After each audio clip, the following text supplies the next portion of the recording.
সমাধান চাও যদি জীবনে মরণে, ফিরে যাও খুঁজে নাও চোখ রাখো কোরআনে। তুমি কেন আসছো? ওকে ক্ষতি করবে লেগে। রোগীর ক্ষতি করার জন্য আসছো?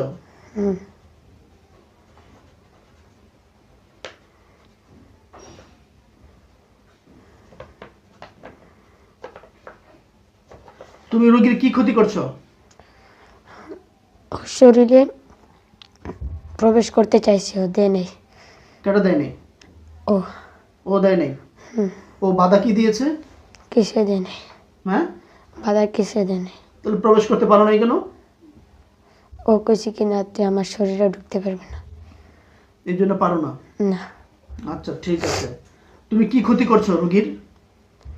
আমি কইছিলাম তুই যদি আমার শরীরে, তোর শরীরে ঢুকতে না দেস, তাহলে আলগা থেকে তোর ক্ষতি করবো।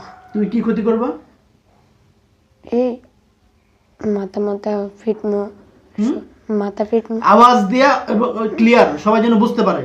আর যদি আওয়াজ ক্লিয়ার না হয়, আস্তে করে একটা থাপ্পড় দিয়ে একটা দাঁত ডাইন পাশে যা আছে সব ফালাই দেবো। বারবার আমি কথা বলবো না। আজকে এখান থেকে যাইতে পারবা তুমি? তোমার বাবার ক্ষমতা আছে? না, এই যে তুমি এখানে আসছো, তোমার দল বল কেউ টের পাবে না, আমি সব লক করে দিচ্ছি।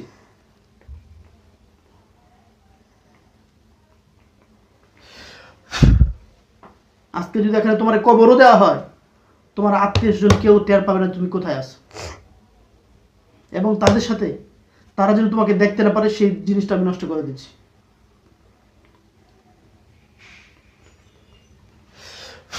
কি তাদের সাথে লোকেশন তৈরি করতে চেষ্টা করতেছো?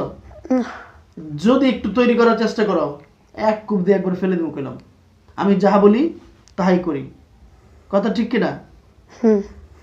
তো সময় কিন্তু বেশি নাই, অল্প সময়ের ভিতরে কাজ হবে। আমি কি তোমাদেরকে ভালোবাসি কিনা? বাসেন। তো ভালোবাসার পরিণাম কি এটা, না, যে মানুষকে ডিস্টার্ব করবা? না, অথবা আজকে চলবে কি, কথা কম কাজ বেশি, আমি তোমায় ভালোবাসি, কথা ঠিক আছে? জি। আর যদি কাজ বেশি না হয় অন্য কিছু হয়, তাহলে কিন্তু ঠেলার নাম কি? বাবাজি। বাবাজি। তাহলে তাহলে আজকে কি হবে, অল্প সময়ের ভিতরে কাজটা শেষ করতে হবে, মনে থাকবে? জি। নাকি মগজে ঢুকাইতে হবে? আহ, তাহলে কথা কম কাজ বেশি, বলো কথা কম কাজ বেশি, আমি তোমায় ভালোবাসি। ভালোবাসি, ঠিক আছে তো? জি।